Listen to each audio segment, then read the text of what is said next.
So good morning guys. तो start करते हैं आज की रिवीजन क्लास। देखिए हमारा पहला प्रश्न क्या है। भारतीय सेना के पहले कमांडर इन चीफ कौन बने? तो आंसर होगा के.एम. करियप्पा। और कब बने थे? 15 जनवरी 1949 को। इसीलिए तो 15 जनवरी को हम आर्मी डे बनाते हैं, यही कारण है।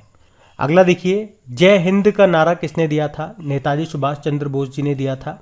और इन्होंने ही तो तुम मुझे खून दो मैं तुम्हें आज़ादी दूंगा ये नारा भी दिया था। इसके अलावा दिल्ली चलो का नारा देते हुए इन्होंने आज़ाद हिंद फौज के रूप में जाने जाने वाली एक सेना का भी गठन किया था। और अभी 2022 में इनकी 125वीं जयंती मनाई।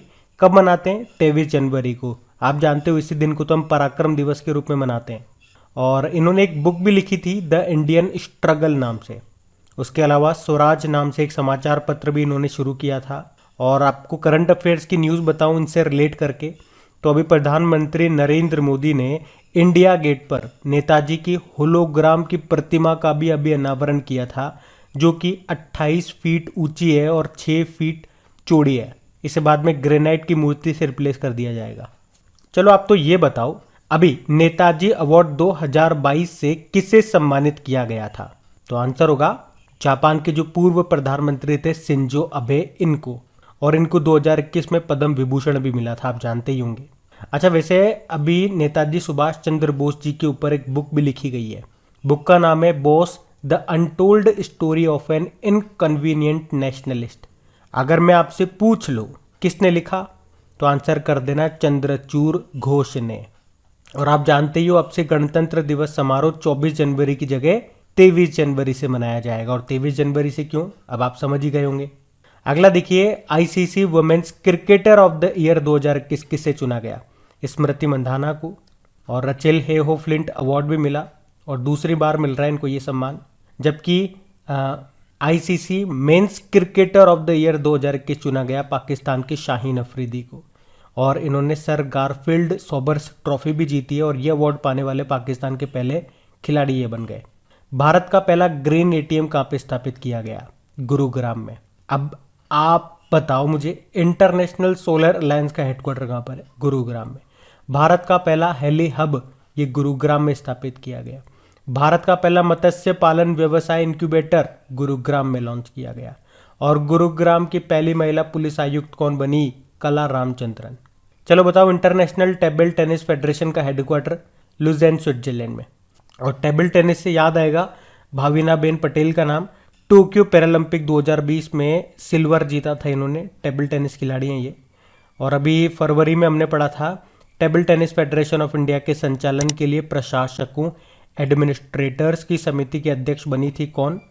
चलो ये प्रश्न आप ही के लिए बनेगा, कौन बनी थी, क्या नाम है उनका? अच्छा बताइए, अभी 11वीं महारत्न कंपनी कौन सी बनी है? Power finance limited. तो महारत्न कंपनियां 11 हो गई हैं, नवरत्न 13 हैं और मिनी रत्न 73। तुर्की का नया नाम क्या है? तुर्की का नया नाम तुर्की ये है। और कैपिटल इसके अंकारा है, करेंसी है तुर्किश लीरा, प्रेसिडेंट है रेसेप तैयप एर्दोगान।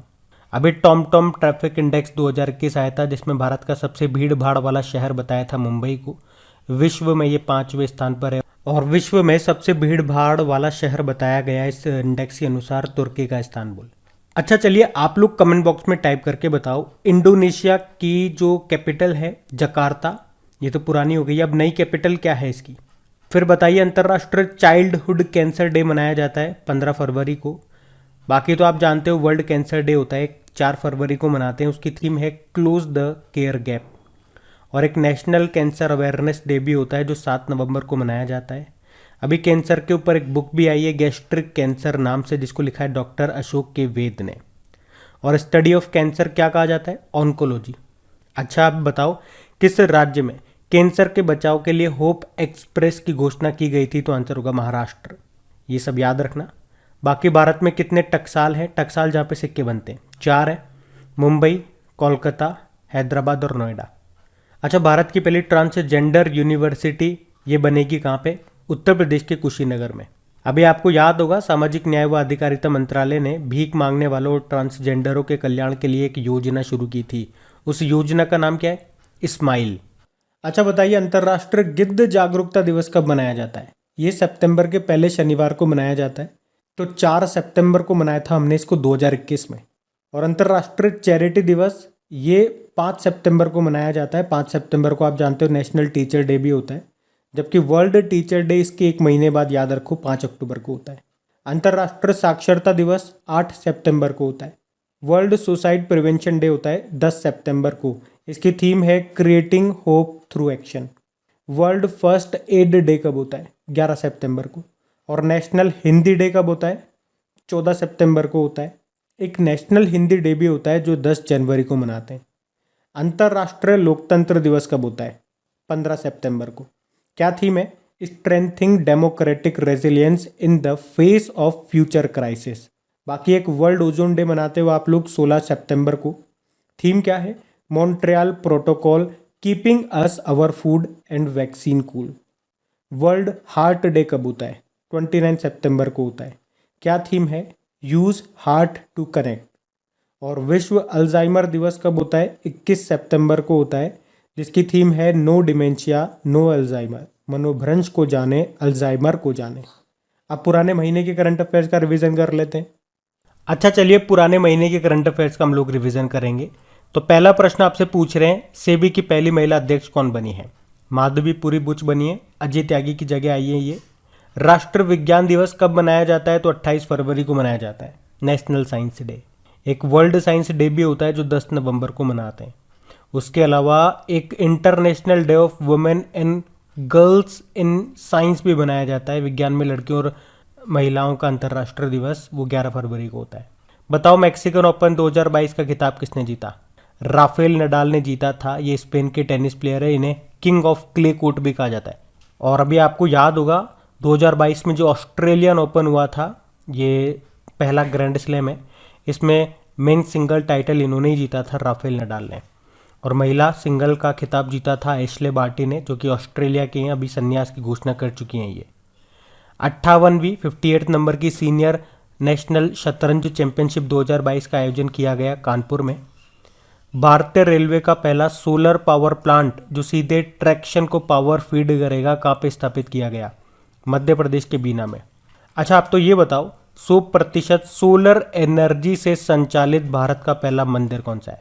कोणार्क सूर्य मंदिर है, जिसे ब्लैक पैगोडा भी कहते हैं। 10 रुपये का जो नोट है उस पर इसका चित्र अंकित है, ये आपको मिलेगा उड़ीसा में।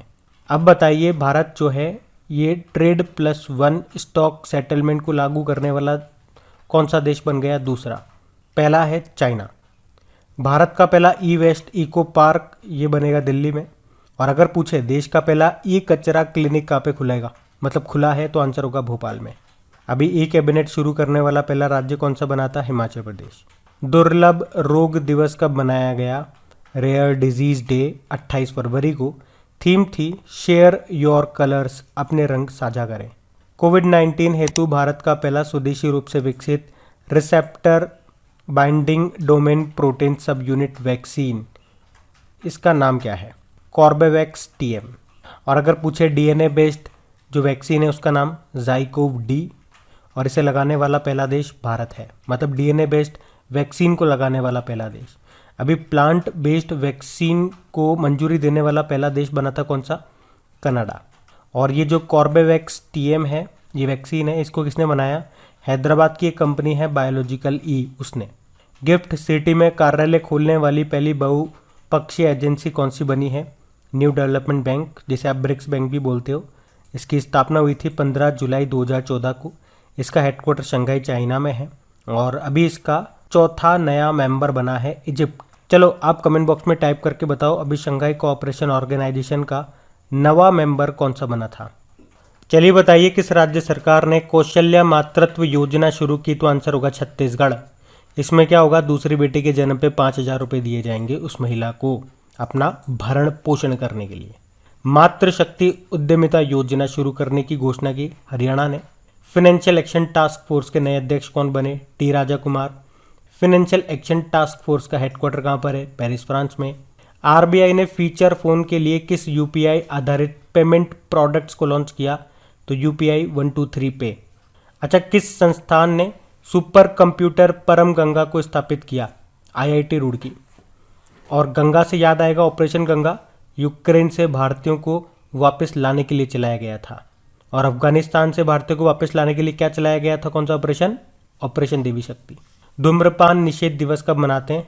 तो आंसर होगा मार्च के दूसरे बुधवार को। तो इस बार हमने 9 मार्च को मनाया। थीम क्या है? Quit your way. अच्छा बताओ, किसे 2022 के अंतर्राष्ट्रीय महिला साहस पुरस्कार के लिए चुना गया? रिजवान हसन को। ये बांग्लादेश की हैं। बोध गया में भगवान बुद्ध की भारत की सबसे बड़ी शयन मुद्रा में मूर्ति बन रही है। इसकी लंबाई कितनी है? लगभग 100 फीट है और ऊंचाई में 30 फीट है। इसके वास्तुकार है पिंटू पॉल। किस मंत्रालय ने समर्थ अभियान को लॉन्च किया? एमएसएमई मंत्रालय ने। अभी संभव और स्वावलंबन पहल भी इन्होंने शुरू की थी।